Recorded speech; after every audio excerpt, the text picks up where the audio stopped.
Good evening and welcome. This is a regular meeting of the Princeton Planning Board on Thursday, December 18th, 2025. Pursuant to Section 13 of the Open Public Meetings Act, adequate notice of the time and place of this meeting has been given by prominently posting the resolution of regularly scheduled meetings of the Planning Board for February 2025 through January 2026. A copy was filed with the Clerk of Princeton on January 8th, 2025. Legal notice on the adoption of said resolution was published in the January 17, 2025 edition of the Princeton Packet. Notice of this meeting also has been posted to the municipal website, princetonnj.gov/calendar. Notice that all regular and special meetings of the Princeton Planning Board will be held electronically via Zoom, was transmitted to the Princeton Packet and the Times, and was filed with the Clerk of Princeton on Tuesday, January 17, 2023. Please note that this meeting is being recorded. During hearings on applications for development or master plan consistency, which is what we have tonight, members of the public will have an opportunity to comment and ask questions. Public comment is heard by the board after representatives have finished their presentations and have been questioned by planning board members and staff. When the time comes, those wishing to comment orally should virtually raise your hand by clicking on the reactions or raise hand icon at the bottom of your Zoom screen, or if participating by phone, by pressing *9. Oral comments will be taken in the order in which hands were raised. We ask with respect that members of the public express your views in 3 minutes or less. A countdown clock on your screen will help speakers keep track of time. Please note that speakers who exceed 3 minutes will be interrupted. Inappropriate public comment containing obscenity, hate speech, or relating to matters not before the board will be muted. Justin, would you call the roll, please? Certainly, Madam Chair. And before I do that, I'll just note I'm emailing with Ms. Perlmutter to get her link. So she will be joining us, but I don't think she's going to say that she's here yet because I don't see her. So Okay. To begin, Mr. Boddigheimer? Here. Ms. Capozzoli? Here. Councilman Cohen? Mayor Frida? Here. Mr. McGowan? Here. Ms. Nuka? Sorry, here. Mr. O'Donnell? Here. Ms. Perlmutter? Mr. Taylor? Here. Ms. Wilson Anderson? Here. And Chair Curry Wilson? Yes, here. Thank you. You're welcome. And I see now Councilman Cohen is here. Welcome, Sorry. David. Thank you. And we still are waiting for Freddie Perlmutter. Is that correct? That's correct. I don't see her name either in the panelists or the attendees, but I'll continue to work with her to make sure she could get in. Okay, great. Well, you'll be juggling a few things. Do we have any announcements from board members or from staff? I don't have any announcements, except that this is our last meeting of the year. Tra-la. I That's did to state the obvious. I did want to announce that Elizabeth Kim is retiring. She's the historic preservation officer, and I don't know, Justin, if you want to announce the new officer. Or... Certainly, yeah, I'm happy to do so. We have a new historic preservation officer starting on January 5th. So there's not going to be much time without a historic officer. And her name's Sarah Quinlan. She previously worked with the City of Jersey City and then with FEMA doing historic Section 106 reviews. So we're really excited for her to start on January 5th and be able to hit the ground running with her background and experience. And we've also been honoring Elizabeth all week and will continue to do so with a proclamation at council on Monday if anyone's interested in attending. Great. That's good. No other announcements? Madam Chair, I have an announcement, which is kind of a subcommittee report. So I guess I'll just say it now. But I've been coordinating with the nomination committee to get the nominations for the chair and the vice chair at our January 8th reorg meeting, whatever the date, I believe it's January 8th, the first meeting of the new year. We will have those nominations as the board considers a chair and a vice chair. Okay, great. Thank you. I think we don't have other subcommittee reports. Site plan committee was canceled, so good. Okay. On to minutes, 4 sets of minutes. The first being from February 20th, 2025. I personally will abstain from these as I was absent. I see Freddie Perlmutter has a square on my screen now, or technically a rectangle. Welcome, Freddie. I didn't get a picture. I'm sorry. I don't know what's going on here. Okay. I got in. Okay. So February 20 minutes. Anyone have suggested edits or corrections? And if not, would someone like to move those? So moved. Thank you, Mr. Bodekheimer. Who seconds? I'll second. Thank you, Julie Capizzoli.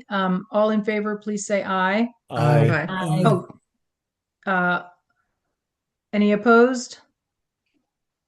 Thank you. Next are minutes of the regular meeting of September 4th, 2025. Any questions, corrections? Yes, Madam Chair.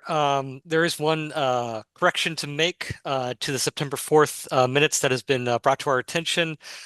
We had a Schrodinger's Capizzoli where she was listed as both present and absent, and at the risk of stretching the metaphor to its breaking point, we opened the box and she was in fact absent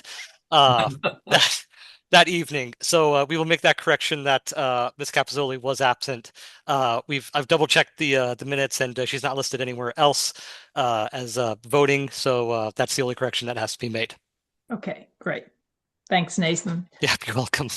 You crushed it. The box, that is. Okay, great. With that correction, would someone like to move the minutes of September 4th?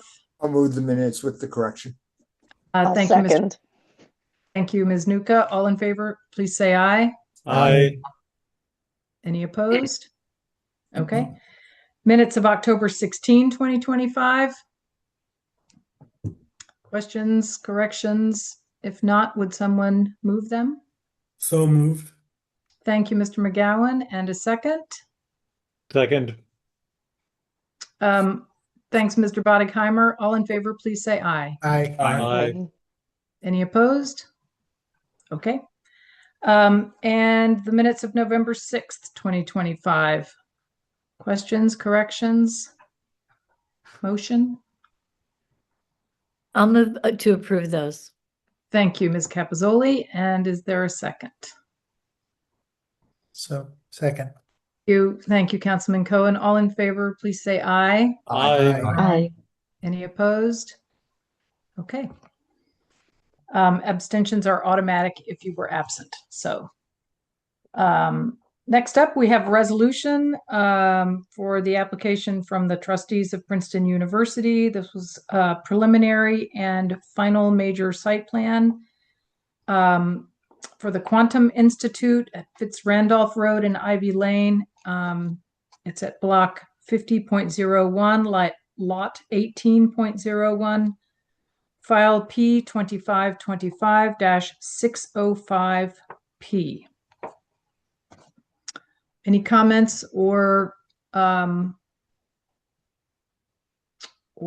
other thoughts about the resolution? Nothing. Okay.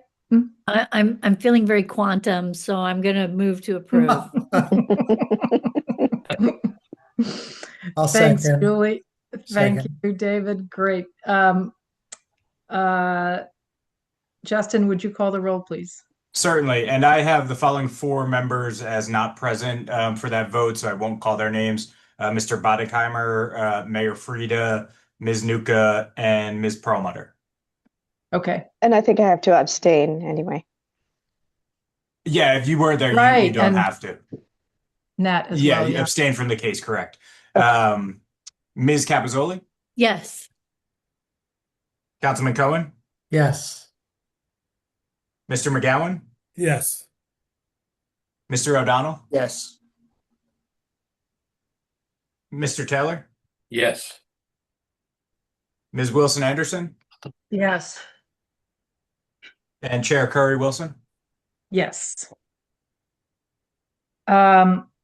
Thank you. And next up, we have an ordinance referral for master plan consistency. This is ordinance 2025-19, an ordinance by the municipality of Princeton regarding tree removal permit requirements and amending chapters 22 and 10B of the Code of the Township of Princeton, New Jersey, 1968. Well, this goes back a bit. And we have municipal engineer Deanna Stockton here to talk a bit about this ordinance referral since it's been in her wheelhouse. And then I think she may turn to Nathan Foote for a little bit more information. But Deanna, welcome again. The floor is yours. Thank you, Madam Chair. I'm going to start with just a little bit of an introduction and then review some of the changes that are proposed as part of this ordinance. Princeton places a high priority on its urban forest, which is exemplified in our designation as a Tree City USA for over 29 years. In addition, the Princeton Master Plan In addition to the Princeton Master Plan, we are guided by a 5-year community forestry management plan and the following 2 code sections related to preserving, enhancing, and maintaining this natural resource. Those code sections are Chapter 22, entitled Trees and Shrubs, as well as Chapter 10B, subsection 227A, entitled Tree Preservation, Protection, and Mitigation. Members of the Department of Infrastructure and Operations, the Shade Tree Commission, and the Environmental Commission collaborated on the proposed ordinance before you tonight. And we are seeking your determination of its consistency with the master plan. Memos in your agenda packet from both myself and Nathan Foote itemize the modifications included in this ordinance. 2 primary goals of this ordinance are to better align Princeton's tree and shrub regulations with that of DEP's model tree removal replacement ordinance. And the second goal is to better align Chapter 22 and Chapter 10B to 27A. In terms of the Department of Environmental Protection, the threshold for tree removal permits is being lowered in this ordinance to 6-inch diameter from the current 8-inch diameter, and the replacement table has been enhanced for a greater number of replacement trees for larger diameter removals. For Chapter 10B 227A, the tree preservation and protection requirements, as well as the replacement table, are being redirected to Chapter 22 rather than being independent of it. We have found that duplicating information like the replacement table in both Chapter 22 and 10B 227A can result in errors, such as the replacement fee not being updated in both locations. In addition to these changes, housekeeping edits are proposed to codify how the municipality and the arborist have been managing the urban forest, the permit program, and the Shade Tree Trust Reserve. The ordinance would become effective on January 1st, 2026. Any applications that have been submitted to a land use board and deemed complete prior to this date would not be subject to the new ordinance requirement. We are committed to protecting, enhancing, and maintaining Princeton's urban forest and appreciate your finding that this proposed ordinance is consistent with the 2023 master plan. And with that, I'll turn it over to Nathan. Thank you, Deanna. So as Ms. Stockton has already summarized the ordinance and the changes that are being made to both Chapter T 22 as well as 10B 227. What I'll do is I will just focus on what is Section 3 of my memorandum dated December 12th, 2025, which is in regards to the master plan consistency. So I did review the ordinance as well as the master plan, and I did find that ordinance 2025-19 is substantially consistent with the 2023 Princeton master plan, including several goals across multiple elements of the plan. One of the key findings from the community input in the introduction section of the plan is that the natural environment is a treasured asset, and that's found on page 9 of the master plan document. And existing trees that would be subject to those modifications that Ms. Stockton has summarized are important elements of that natural environment. The vision statement in the master plan includes that Princeton will be livable, quote, livable, beautiful, healthy, and accessible, end quote, and quote, sustainable, resilient, and carbon neutral, end quote. And that can be found on page 17 of the master plan. And ensuring that existing trees with a diameter at breast height or DBH of 6 inches and higher are maintained or replaced will enhance the livability and beauty of Princeton, and the effects of the canopy on reducing heat at ground level will help keep Princeton sustainable into the future. Additionally, the ordinance is substantially consistent with the following goals identified in the master plan. I'll state what those goals are, and then how the proposed ordinance is consistent with those goals. So land use goal number 8 is to improve resiliency to climate change and natural hazards. The ordinance enhances tree protection and removal mitigation, which helps reduce heat-related problems at the ground level. Second, natural resource conservation goal number 52, coordinate preservation and development to accommodate population growth while preserving and enhancing natural resources. This ordinance enhances preservation of a natural resource, that is trees, while still allowing for mitigation for impacts of permitted development. Number 3, natural resource conservation goal number 57, manage nuisance and invasive species to protect native ecosystems and restore natural vegetation. This ordinance includes provisions for preventing invasive species as identified by the New Jersey Invasive Species Strike Team from being used as replacement trees. Next, natural resource conservation goal number 59, preserve and enhance existing visual resources such as scenic corridors, tree-lined streets, historic landscapes, open agricultural land, and woodlands. Trees are important elements of the visual resources of the municipality, both directly, as is noted in the goal itself, tree-lined streets, and indirectly, they enhance the scenic corridors, the historic landscapes, the agricultural land, and of course, obviously, the woodlands. The ordinance enhances tree protection and removal mitigation, thus helping to preserve the visual landscape of, as I mentioned, corridor streets and woodlands. And then finally, open space and recreation goal number 69, reduce the threats of the natural environment from pests, disease, and non-native invasive species.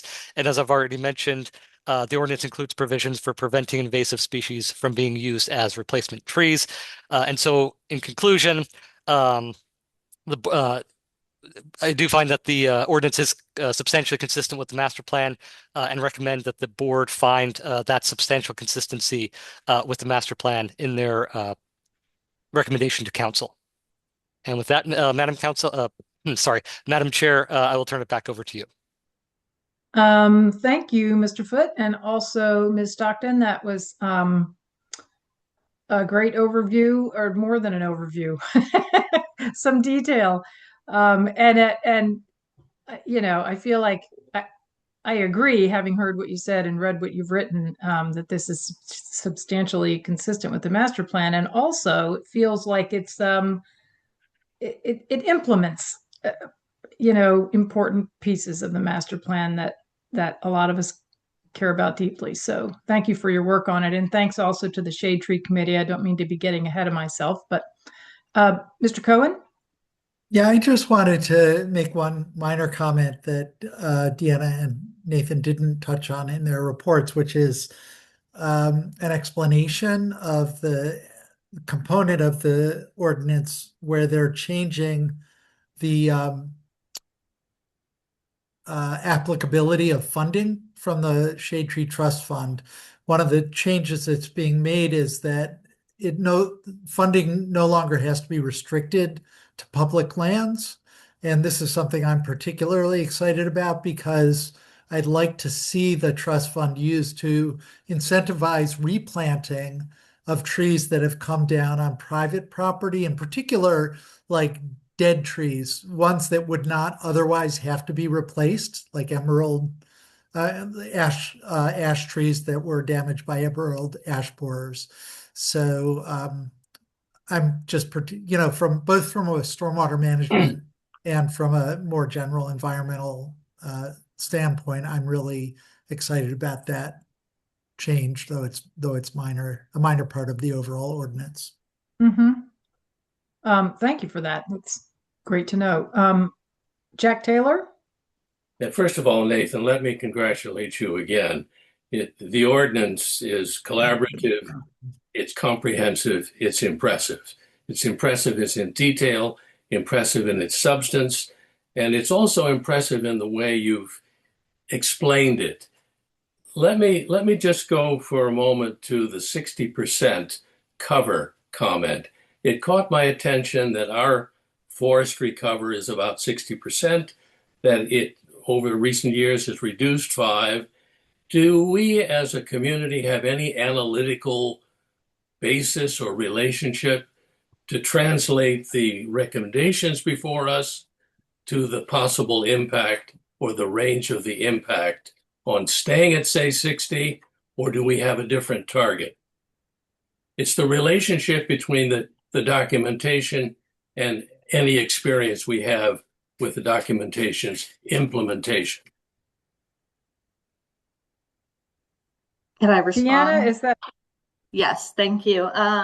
So you've touched on a very important topic, especially to our Shade Tree Commission, of we have had loss to our canopy, and as we continue to permit trees to be taken down, even though there's the replacement, the canopy takes a significant amount of time to regenerate, to replace what is lost. And so we are also, I was going to mention this at the end, we are also on Monday night presenting to council the community forestry management plan that we collectively worked on this year. It's a 5-year plan that works in conjunction with these ordinances and the master plan, but it sets out some different goals and objectives and action items to work on. And that is one of the canopy maintenance and enhancement has been a big topic of conversation. And while we have indicated some action items about increasing our number of trees planted on public lands, we struggled to really get to the heart of the matter that you brought up of the data analysis and what does this translate to, and to go even further of establishing goals related to the canopy rather than just tree replacement. So it is something that I imagine that the Shade Tree Commission will be working on over the next couple of years in response to the work that we've done on the community forestry management plan. Yeah, thank you, Deanna. Mm-hmm. Thanks for the question, Jack. Justin? Yes, thank you, Madam Chair. And I'd just like to add to that, we've continued to improve our GIS mapping capabilities. The municipality now has a GIS analyst. We're also working on creating these different 3D mapping, utilizing these softwares and software and things like that. And we're looking to see how we can factor in things like our tree cover to get these numbers that you're asking for, because we're certainly, I think we heard loud and clear during the master plan approval process that people wanted data in many different ways, and trees certainly were one of them. So by continuing to, thankfully, the council continues to fund us for GIS mapping and sees the importance of it. I think as we continue to create these systems, we will be able to utilize them for things like that. That being said, we have to, there's a lot of background work we're catching up on. We just put out a simple map of whether you're in Princeton or if you're somewhere else with a Princeton address. So that's the kind of software on the other end of very simple but very practical. And we're looking to continue to find ways that it's, very data heavy and able to track those things. Mm-hmm. Thanks for adding that, Justin. That's actually was going to be one of the next things I asked GIS to work on is updating our tree inventory and looking at what analytics we can do with it. Yep. Great. Excellent. Councilman Cohen and then Jack Taylor again. Oh, Okay. And then Claudia Wilson Anderson. Go ahead, David. Yeah, I just wanted to make the point that, it's extremely difficult to regenerate our canopy just by planting street trees. We do try to replace them when they die, but if you're just planting on public lands, and we're actually making some efforts, we've gotten some grants for replacing trees that were lost, in some of the superstorms in mountain lakes and some of the trees that have been lost, again, due to climate change from the infestations and disease and stuff. But part of the challenge is to replace trees that are being lost on private land.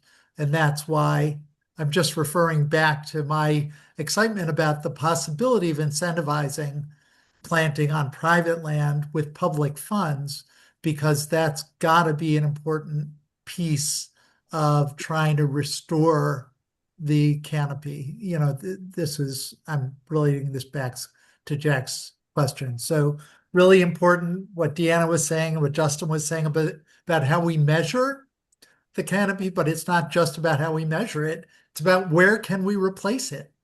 And we have to be focusing on public and private lands in order to really meet that challenge.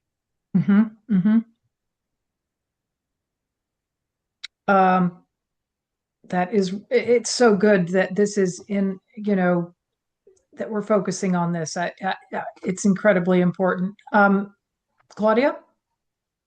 Most of what I wanted to say, I think David just said, but I did want to echo that I think it's incredibly important that there is some kind of a partnership with the private sector so that private people feel that they have a part in this. I know the Arbor Society was giving out native trees downtown maybe a year or two ago. And however we can encourage the private sector to be involved, especially if there's financial ability to be supported in this effort. There's a lot of land in private hands that are dealing with diseases with the ash borers on the ash trees, but also the maple trees too. There's new diseases that are affecting those trees, and those trees are coming down. So again, I think Beech trees, red oaks. I think it's a lot of stress on big old trees. Yep. That there's a focus for the private sector also. So I just wanted to echo support for that. Thank you. Justin? Yes, thank you, Madam Chair. And I just, at the risk of going too far afield in this conversation, I do want to add on to one thing that Councilman Cohen said. And one of the tools that we can use to keep the canopy as it is and the the magnificent trees that are already grown is through different types of tools like areas in need of redevelopment, which you'll hear about in a little bit, and redevelopment plans, where we can really figure out exactly what we want rather than just use the blunt tools of zoning, where we're basically responding after the fact rather than telling someone, no, you're keeping those trees, that area, that sort of thing. And in exchange, you're going to build a little differently than you would the way the underlying zoning would lie. So I just wanted to throw that out there as well. Thank you. Deanna? And I'll add on to what Justin was saying as well. One of the big focus points that we would hope that we can work with planning board on is to let applicants know that there really is an imperative need for them to help us preserve the canopy. To Justin's point, look at different ways of developing their property so that they can keep the tree resources that are there. We've talked a lot about replacements, but we really would love to get to a point where we're not talking about replacements. We're talking about creative ways to design within a building envelope to keep as much of the canopy as we possibly can. We understand it's private property, but if at a certain point, people who come to Princeton and want to develop understand that the importance of our trees to us, and it's early on at a concept phase, then we talk less about replacements. Yeah, really important point. Thank you. Mm-hmm. Other comments, questions, thoughts? If not, would someone like to make a motion regarding the consistency of this ordinance with the master plan? And what we usually do is recommend not only consistency, although the standard is Actually consistent? Not substantially inconsistent, but saying it's consistent is fine. And we usually recommend that the ordinance be adopted as well. Yes, thank you. Thanks, Jerry. Mr. Taylor. Yeah, just a quick practical question. Maybe, Jerry, this is a question for you. The word that always legally makes me uncomfortable is substantially. I can understand consistent, but if we add the word substantially, it suggests that something isn't in compliance and raises the question, if not, is it important? If it is, are we doing something about it? And I'm being perhaps legalistic, maybe I'm being overly practical, but the word substantially ought to be given a moment's pause and thought about.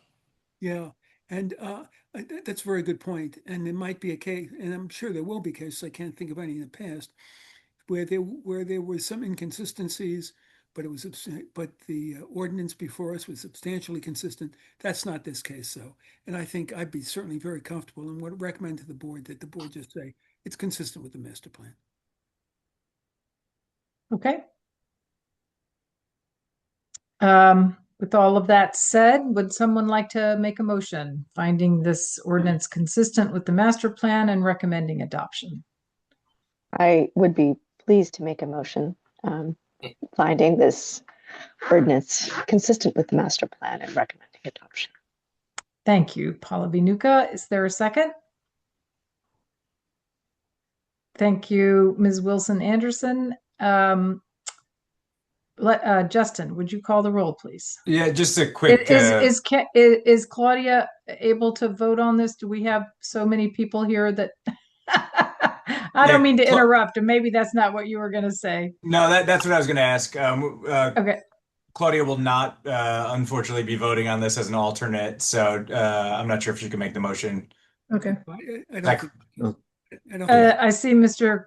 Councilman Cohen's hand up too. Thanks anyway, Claudia. So seconded by David Cohen.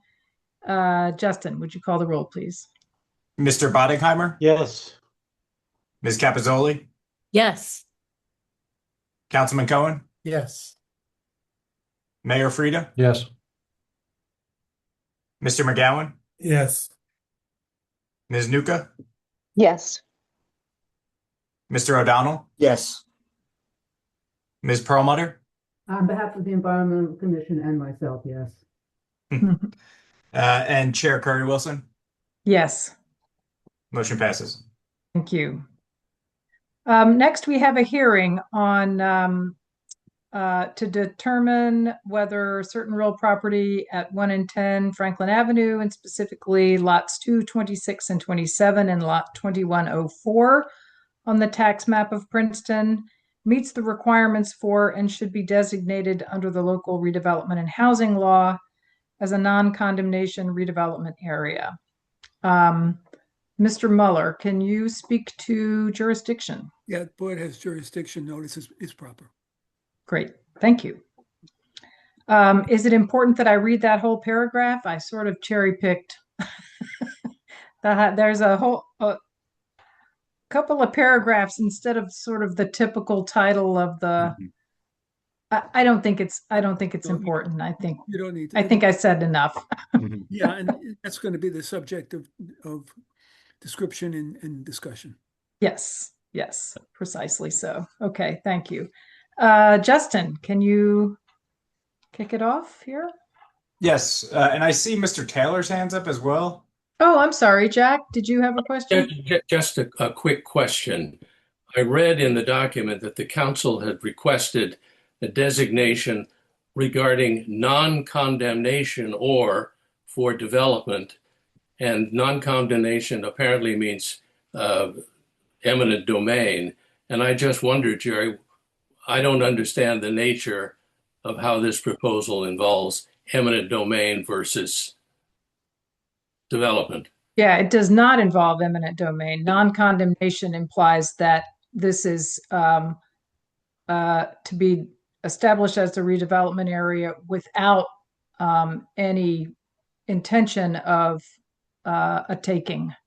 Did I? Yeah, and not giving any that right, authority. Jerry? Yeah, and not giving any authority to the municipality to undertake eminent domain. It used to be that when there was a redevelopment area, that there was a right of eminent domain, and there was legislation adopted several years ago saying the governing body has to say at the outset, and the planning board in its recommendation has to say whether it's a condemnation designated area or non-condemnation. And obviously the decision here was that it would not be condemnation area. I will just offer as a commentary that we own all of the property. So there would be no Not an possible reason to have it involve condemnation. I simply wondered about the reference in Yeah. an official document. Mm-hmm. Good, thank you. Okay, Mr. Lesko. Yes, thank you, Madam Chair. Jerry, do I need to be sworn in because it's a hearing? Yeah, if you could, if you raise your Yes. hand. And is there anybody else from no other staff, is it? Michael Davis is here from Heron Gruel. We can do 2 for 1. Sure. Both raise your right hand. Do you swear or affirm the testimony you're about to give you the truth? Yes, I did. Could you both say your full names for the record? Sure, Justin Lesko, Lesko. Michael Davis, Davis. Thank you. And thank you, Madam Chair. I'm going to keep my remarks brief so I don't steal Michael's thunder. But I do just want to bring up that these 3 parcels that you're hearing about tonight as a potential area in need of redevelopment, some of the board members that have been on for a couple of years might remember this exact request from 4 years ago, earlier in 2021. The board the council did request that the board hold a hearing on an area in need of redevelopment for these 3 parcels. The board found that they met the definition of an area in need of redevelopment, but then the council didn't do the final step at that time of what is it? Designating, yeah. Agreeing with the designation, essentially. So that final part never happened. As a result, the council a few months back directed the board to basically hold the hearing again as more or less an update of that 2021 report, which was also done by the planning firm Herring Gruhl. So you'll see even the document looks pretty similar, but everything has been updated in it, including the date, which is December 4th of this year. And with that being said, we have Michael Davis, a professional planner from Herring Gruhl here, who has worked on that study. And without further ado, I'll hand it over to him, and I'm happy to answer any questions after his presentation of the report that he authored. If I could just give 30 seconds on how the process works. It starts with the governing body in terms of an area and redevelopment. They make a recommendation, they make a request to the planning board to determine whether an area is in need of redevelopment and meets all the, at least one of the criteria, and Michael will get into all of that. And then the planning board would do an investigation, which is what we're doing right now. And if it recommends that it meets the criteria, the recommendation goes back to the governing body and they would have to accept it. But the governing body is the one that makes the final determination. Okay. Thank you, Jerry. Thank you, Mr. Mueller, Mr. Lesko, and Madam Chair. My name is Michael Davis. Thank you for the introductions there. I'm a senior planner with Herring Gruhl Associates, and the background there pretty much is filled in. Essentially, this report was completed in 2021 based on the governing body's recommendation to the planning board. And now essentially what has happened is a few years have passed. That recommendation never became a designation of a redevelopment area. And now the report has been updated with updated information from 2021.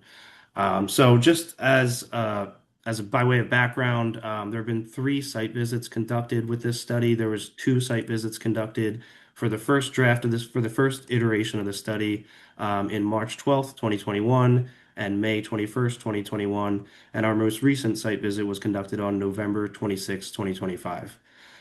We were able to enter 2 of the units at the second site visit, and we're able to enter units at the third site visit as well. So we do have some images later in the plan in the document that explain the conditions inside some of these units. So just to describe the properties as a whole, all 3 properties are located with their frontage along Franklin Avenue between Witherspoon Street and Jefferson Road. Across the street, directly across the street from these properties is the Avalon at Princeton development. The Princeton Cemetery is located right behind lots 26 and 27, just to kind of get a geographic location of where we're at. The existing zoning of the properties, lots 26 and lots 27 are within the AH6 affordable housing zone. And there's a little more detail in the report about that, and I can discuss that as needed. But the remaining third lot, lot 2, is within the R4A zone. It's important to note that all 3 lots have an affordable housing overlay over them. That is the AH06 overlay zone. And just generally, the area is surrounded by the mixed residential retail office district, the residential business district, and R3, R4, and R8 zones. There's a lot of zoning districts that abut these properties. So just a quick explanation of the lots. Lot 27 is the existing parking lot. This parking lot was constructed to serve the former hospital. There are 2 entrances to this parking lot. There's really not much else to the site. There previously were picket gates and booth arms that were there. They are no longer there. Davis, I'm so sorry to interrupt. Can somebody share a screen and show these? Oh yeah, I can pull show up my these screen. lots on the screen for people to. I think we all know the property that we're talking about, but for us, anybody who's Absolutely. not intimately familiar with it, and of course, for the people who are attending, who are not panelists, it's very helpful. Thank you so much. Can you see that? Yeah. Yes. Perfect. Can you zoom in some? There you go. So this is the just blank lots with the tax lines on there. And then this is an aerial image, which is probably a little bit helpful too. Would you prefer the aerial for the discussion? And Michael, if this is a fresh exhibit, you should indicate that. If this is the report. Okay, if you could just state where it comes from, that would be great. Yep. This is page 9 of the area in need of study dated December 4th, sorry. So this is an aerial image just displaying the property. So this is lot 27 that I'm circling with my cursor over here. This is an existing parking lot. You can see that there are dividers here. This parking lot was previously separated. It had the hospital vacated in 2012. And since that time, this lot has been used for various activities, including a farmer's market, municipal parking, and at one point it was used as overflow for school parking. So it's been utilized for a lot of different parking reasons, but of late there have not been any, it has not really seen much use. The property is also owned by the municipality of Princeton. All three properties are owned by the municipality of Princeton, as previously mentioned. So lot 26, as we move here to the center of the property, lot 26 is known as Franklin Terrace. This is a 10-unit multifamily residential development that was constructed in 1938. There are 3 single-family buildings located on the property that sort of form a U shape and a little courtyard that fronts onto Franklin Street. There's a little parking area to the rear back here, but this development is vacant. It has not been occupied, and site visits demonstrated that, along with additional photos that are in this report. So lot 2, continuing to move. Lot 2 is also owned by the municipality of Princeton. This also is a 10-unit residential development. Its layout is a little bit different just based on the way the lot is shaped, but it still consists of 3 separate buildings and 10 units total in that project. So that's pretty much the summary of the properties themselves. Overall, I think that a lot of people are aware that there's really hasn't been much happening here of late, and essentially what the board is tasked with doing and what the board did in 2021. And I'm going to scroll down in this report, and I will bring us to the redevelopment criteria, which are on page 21. So essentially, the local redevelopment housing law establishes criteria by which the planning board evaluates properties. And if the properties meet one of the criteria, they don't need to meet more than one. All they need to meet is a minimum of one.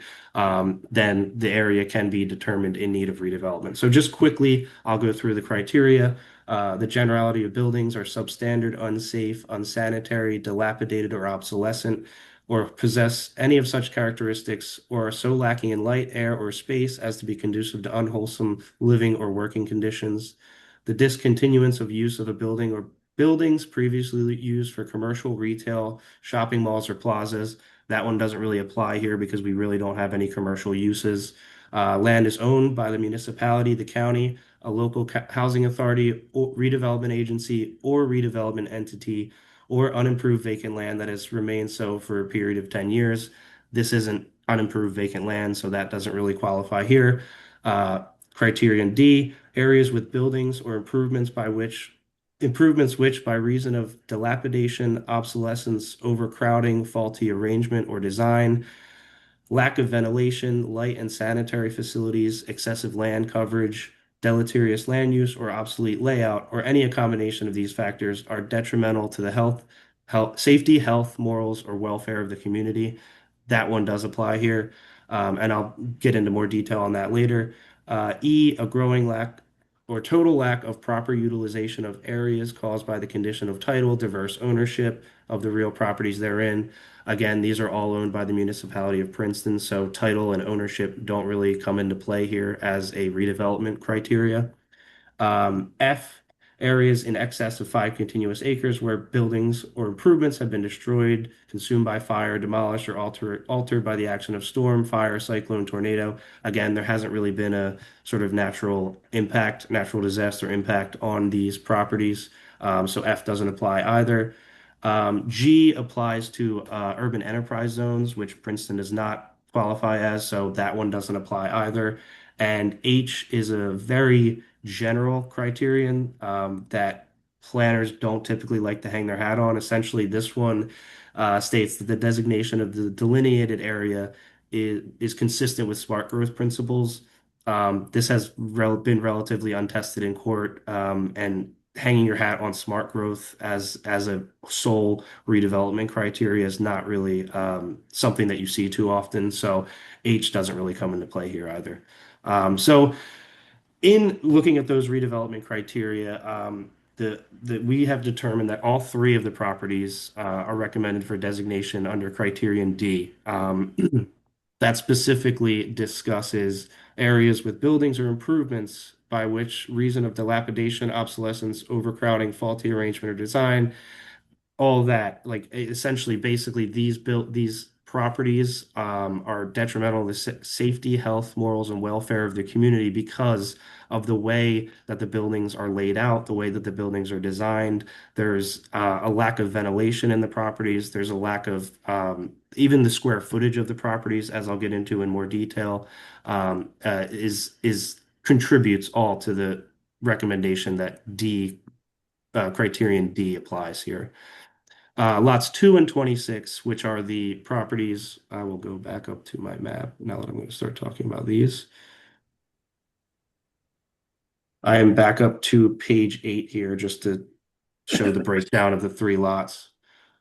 Lots 2 and 26, which contain the residential properties, also qualify under criterion A. The generality of buildings are substandard, unsafe, unsanitary, dilapidated, or obsolescent, or possess any of such characteristics, or are lacking in light, air, or space as to be conducive to unwholesome living or working conditions.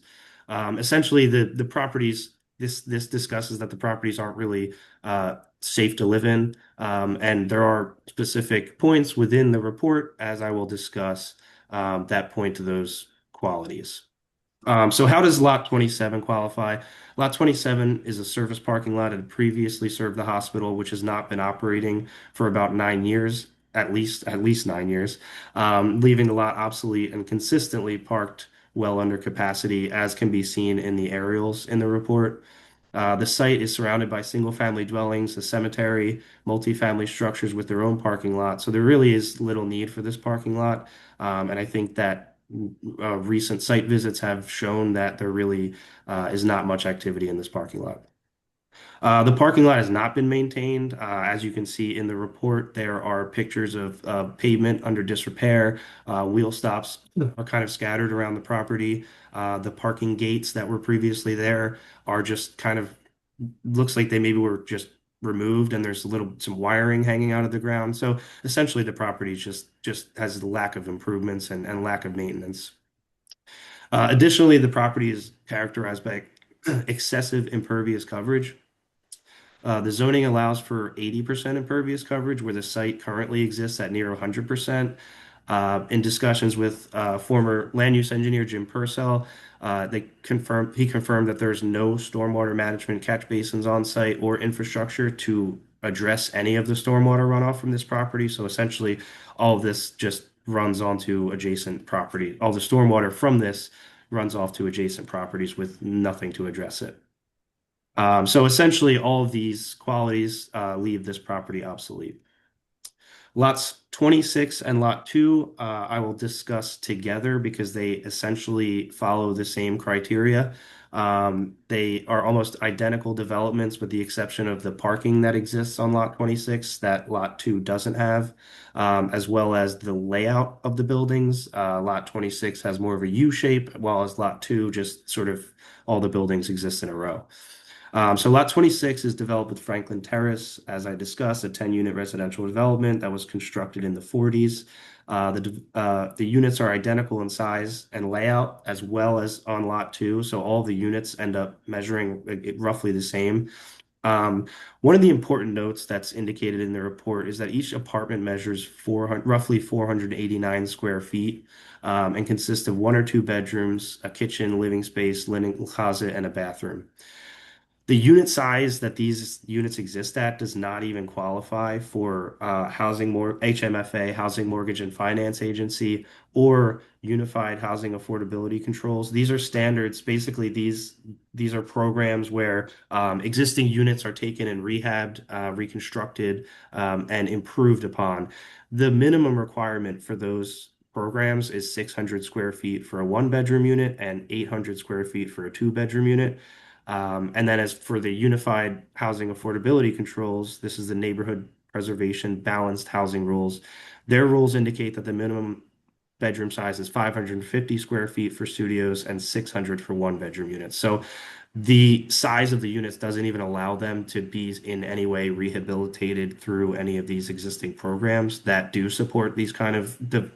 Obviously, there's a lot of existing housing units that are getting older, and these programs are intended to provide opportunities to reconstruct housing and not remove housing. And these units don't even qualify for that. So that just adds to the fact that they're obsolete, and really redevelopment is benefit here.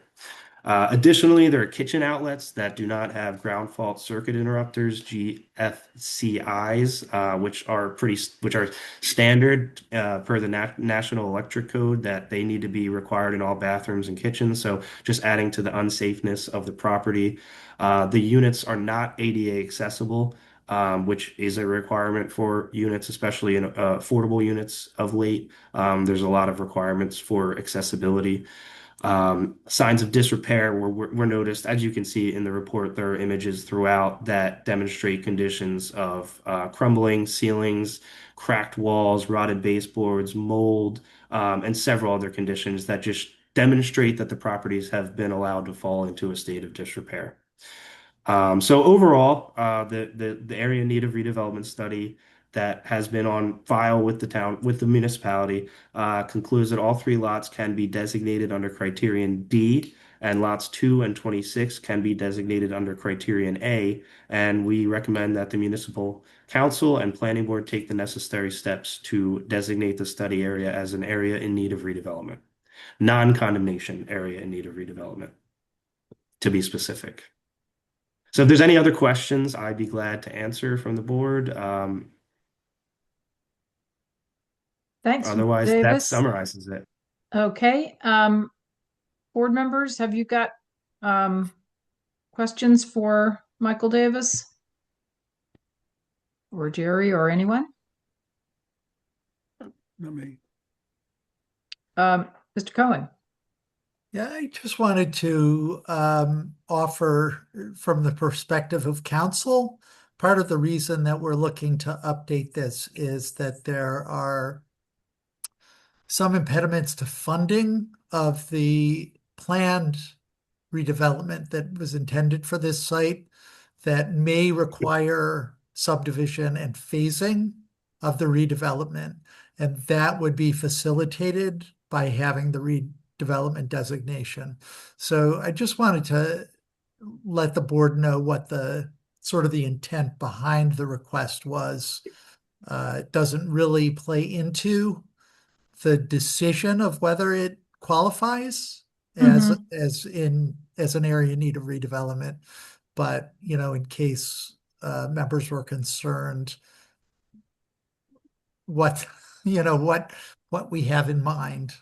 That's really all we're doing, is trying to facilitate the funding of the project that was already sort of envisioned for this property from 4 years ago.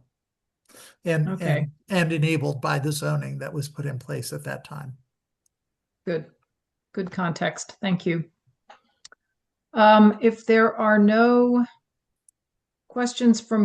other questions or comments from board members, I will open the public comment portion of the hearing.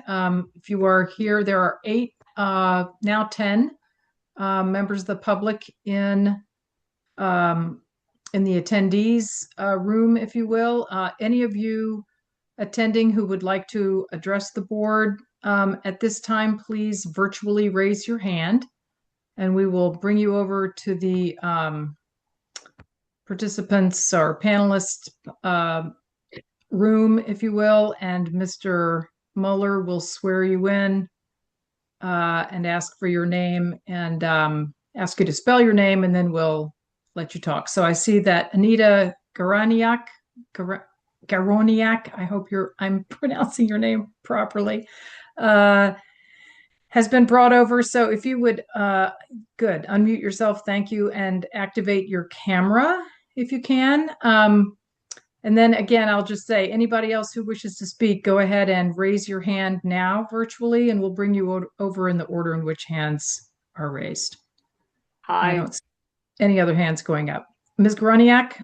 Hi, I don't have a camera. I'm on a desktop, so there's no camera here for me to activate. So, Okay, well, you'll just have to promise that you're raising your right hand when Mr. I have Mueller asks. my right hand. I Okay, swear or affirm that the testimony you're about to give will be the truth.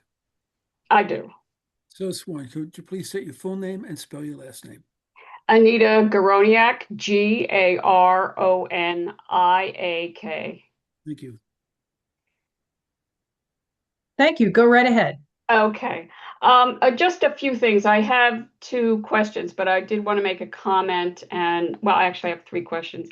Um, uh, Regarding the description of Lot 27 as not in use, not to be pedantic, but it has been in use, and of course it's not in use now because the entrance to the lot is blocked.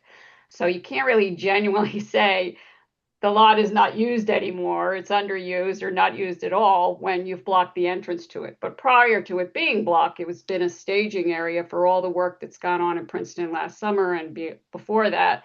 And it was used by the high school, and that lot was full when they were parking there. So just for the record, the lot's not in use now because the entrances to the lot are blocked. To my questions. One, the major question is, and this goes to my other question regarding what is envisioned, which David Cohen mentioned. The neighborhood is not sure what is envisioned. There was some meetings 4 years ago, but if there is a plan, it hasn't been presented to the neighborhood. My question here is, what will the neighbors be allowed to or be participating in what is envisioned for the lot? We saw a lot of things several years ago, pre-pandemic, I think, or maybe during the pandemic about the lot, but there were many things that were presented, but none that we know were decided upon. And the neighbors who participated at that time, some of those neighbors aren't here anymore, and there are new neighbors here who are asking questions about what's going on. So we would like to know that if we are participating in that design, and that would be presented to us. My second question has to do with the previous people living in the affordable housing units. But if you want to answer that one first, then I'll finish up with that question afterwards. If you could pose each of the three questions, and then we'll address them. Okay, so the one is, what is envisioned? When will we see what's envisioned? Our neighbors going to be participating in the design? Right, we got that one. I'm sorry, I don't mean to, I just don't want to end up cutting you off. So, and that's 1 and 2. And then the previous people who lived in the housing, in the affordable housing units, will they be given apartments in the new, is that guaranteed that they'll be giving apartments in the new built apartments on the lot? Those are my okay. All right, thank you for those. Probably the best person to speak to these well, I won't judge who's the best person.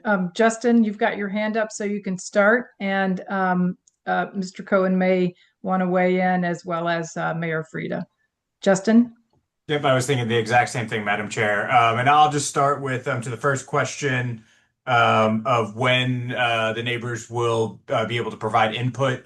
There will still need to be, at a minimum, a redevelopment plan put on this site to essentially do anything with this area need designation. That goes through the planning board. You know, it's introduced at council. It comes to the planning board for a review of compared to the master plan, like you saw earlier with the shade tree one.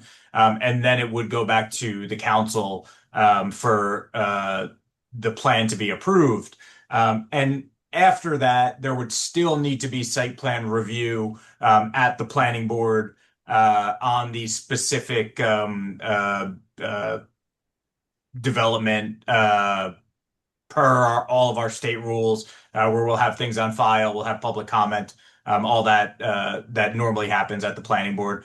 Those are the two things at a minimum that are required to happen before anything is built here. And then secondly, the question on the previous tenants. I believe when the housing authority sold the property to the municipality, or at least before then, the tenants were relocated to other housing authority properties. There's differences in the criteria for the tenants of housing authority properties and the tenants of the properties that count towards our fourth round Mount Laurel requirement. So I don't believe there's a guarantee that can be made that those same tenants will be relocated back to this site from their current homes at other housing authority properties, but they may be eligible to apply. Thanks for that, Justin. And so the question of what's envisioned will become clear when the redevelopment plan comes into sharper focus. Is that Mr. Cohen? Yeah, I just wanted to at least partially answer that question. The task force that worked on design guidelines for this site, those design guidelines were provided to the developer who is with whom the municipality has a development agreement for the site. And it's still the same developer. So we haven't changed horses. We're not working with somebody else. And they have, undertaken to incorporate the recommendations of that task force into the design for the site. So I don't think there's any, there hasn't been any discussion about redoing the recommendations or opening a new process, but the process that was done 4 years ago is still very relevant to the design of what's going to be going on the site here.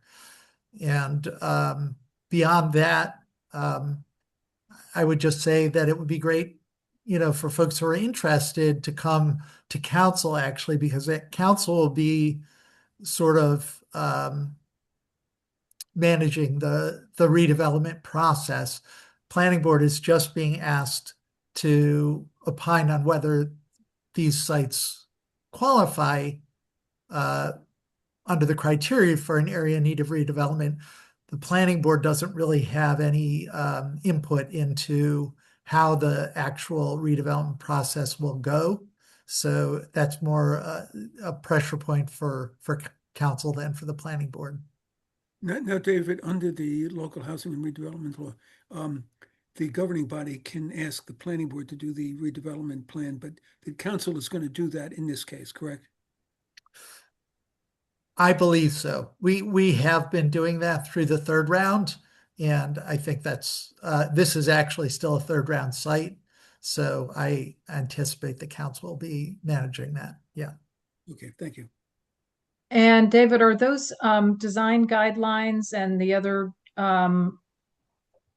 documents that I think you referenced available on the website? I would not know exactly where to go to find them. I'm going to actually bounce that back to Justin because I'm not 100% sure. And I'm not 100% sure either. That was actually right when I started, and it was before we migrated to this new website framework. So I would have to double check that. But if they're not, I'll see if I could round them up and add them to the planning department and the planning board page. Yeah, I've got a copy of them, Justin. So okay, excellent. So if the board tonight finds or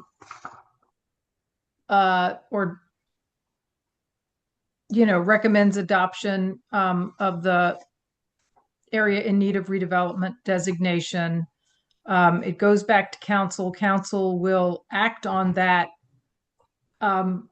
probably early-ish in 2026. Do you anticipate? I don't mean to put anybody on the spot. I'm just for the benefit of the public and when they might expect to see the background information and understand when approaching council, what kind of timing makes sense. That might be helpful. I think that is true. I can't guarantee it, but I think early 2026. Okay. Ms. Nuka?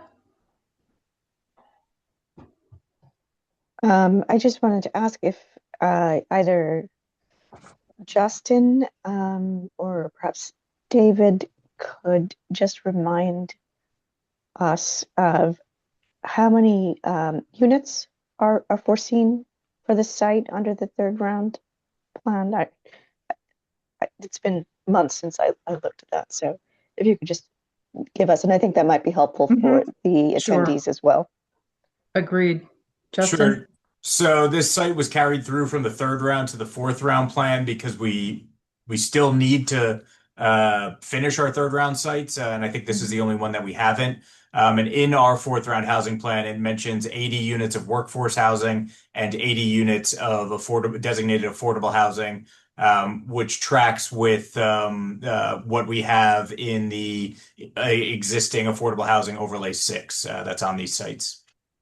Okay, so workforce housing would then be for municipal employees, school district employees? Is that what is meant by workforce housing? No, Alvin shaking his head.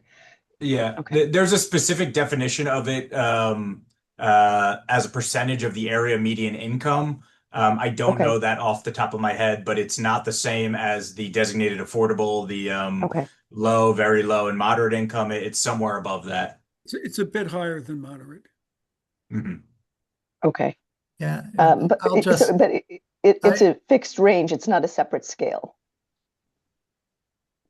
Right. Like we have the low, moderate Yeah. Yes. scale, and it's a it's the next higher, it's sort of the it's next the next higher one on income that range. same scale. Right. And Okay. I will say, I don't think that we have, as people may be familiar, affordable housing has to be affirmatively marketed in like a 3-county area. We can't reserve it for, Right. residents of Princeton or employees in Princeton. And I would expect that the workforce housing is the same or worse in the sense that we may not have any control over, who lives there other than what the price range would be. And just to follow up in the same vein, this would count as 100% affordable, or it would 50. The based on Justin's workforce housing does not contribute Oh, to okay. our COA obligation or our Affordable housing obligation. affordable housing obligation. And does that count as below market rate? The workforce It housing? is below market rate, and it has to Okay. do with what kinds of funding are available. There are Okay. some special streams of funding that are supposed to be designated for the workforce housing, but it doesn't count towards our unit count for like I said, for the affordable housing. Okay. And in addition to the funding, the idea also is these people who otherwise could afford this workforce housing are not going to be able to afford, certainly in Princeton and many other places, normal market rate housing.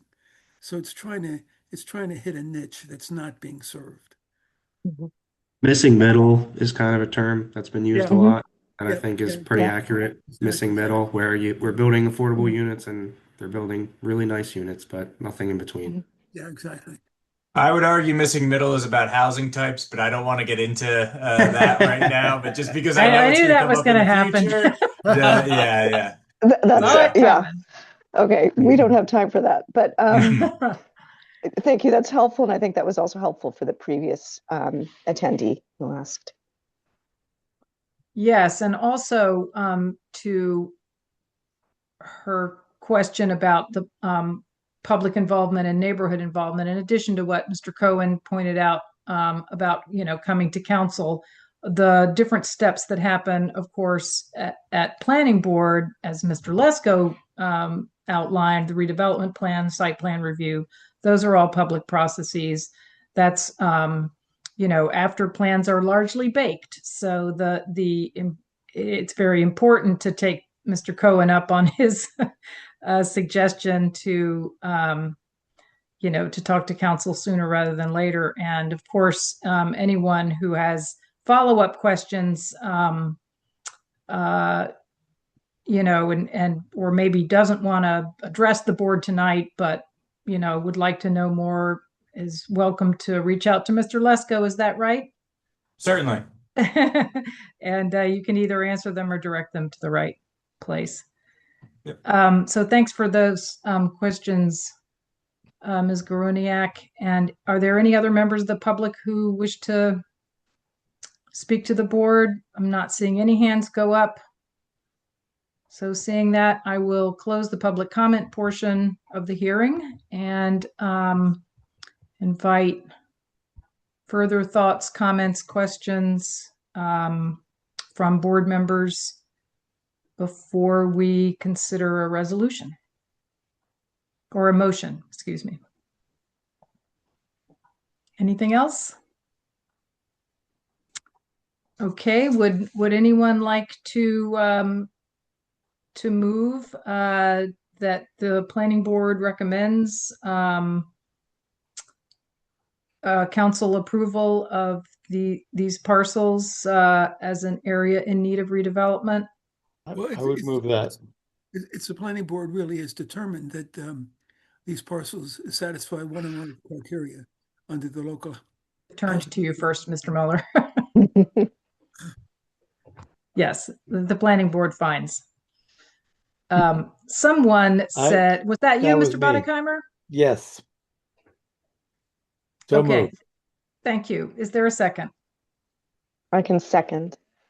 Thank you, Ms. Nuka. Justin, would you call the roll, please? Yes, thank you, Madam Chair. And I'm going to try to do this in the dark because my lights just turned out. Mr. Bodenheimer, Yes. Ms. Capizzoli, Yes.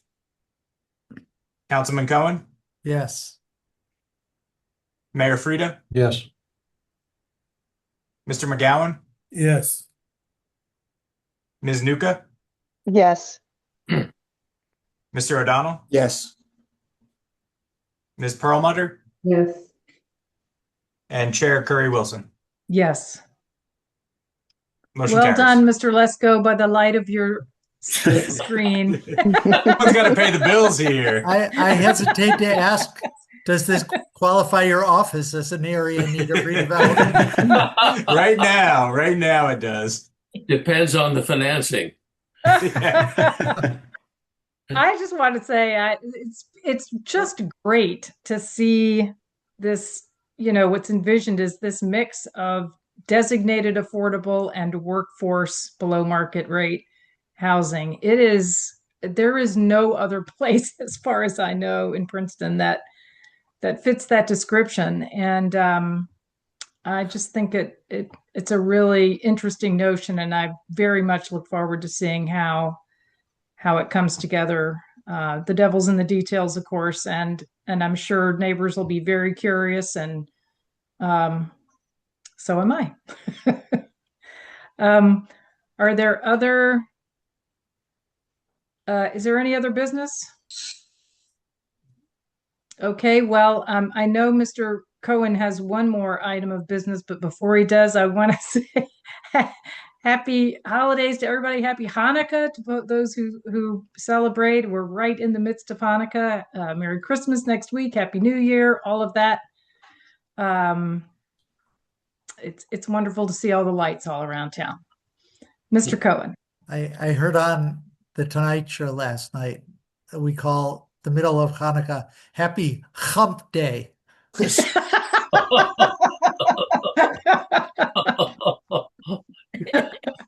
I like that. A new Jewish joke. We come up with one every 1,000 years. All right. I move to adjourn. Second. All in favor? Aye. Aye. Thanks, everyone. See you in Good night. January. Yeah. Until then, Happy holidays, stay everyone. Happy warm, holidays all. Holidays. safe and dry. Good night. Night.